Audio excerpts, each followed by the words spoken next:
It's been almost 2 years since Ho Chi Minh City unveiled a plan to remove 20,000 shanty houses from along its canals.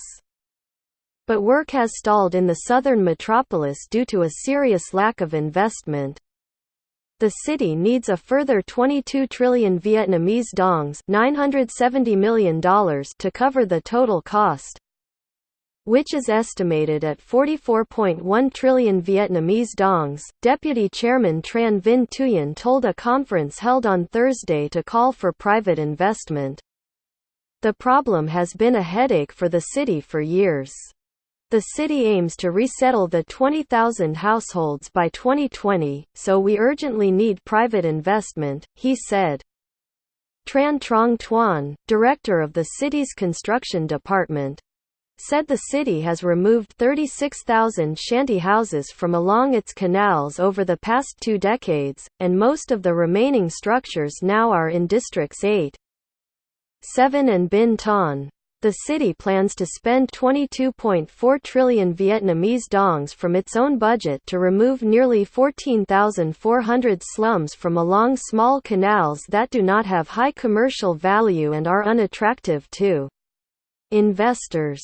The sum includes the cost to resettle those families in 52 condo projects.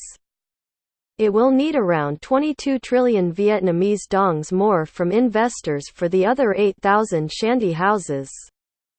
Investors will be permitted to use either the land along the canals or other ideal locations around the city for their businesses, said Tuan. HCMC's party chief Win Thien Nhan said the city will invite experts from Japan and South Korea with experience in urban refurbishment to work with the city on the project.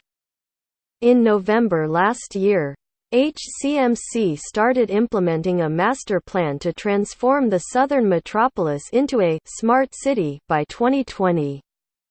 But local residents don't seem to be too enthusiastic.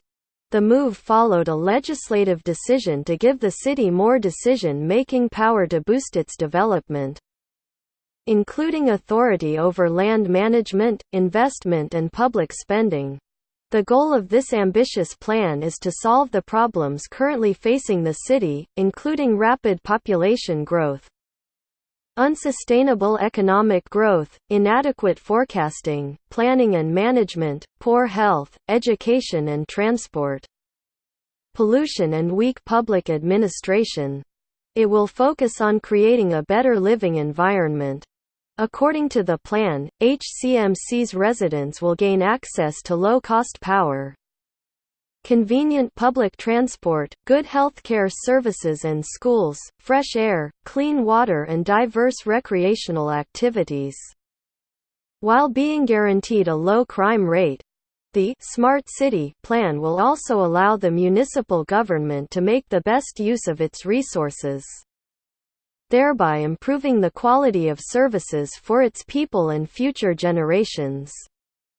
The plan seems to be painting HCMC as some kind of utopia, but its residents are skeptical.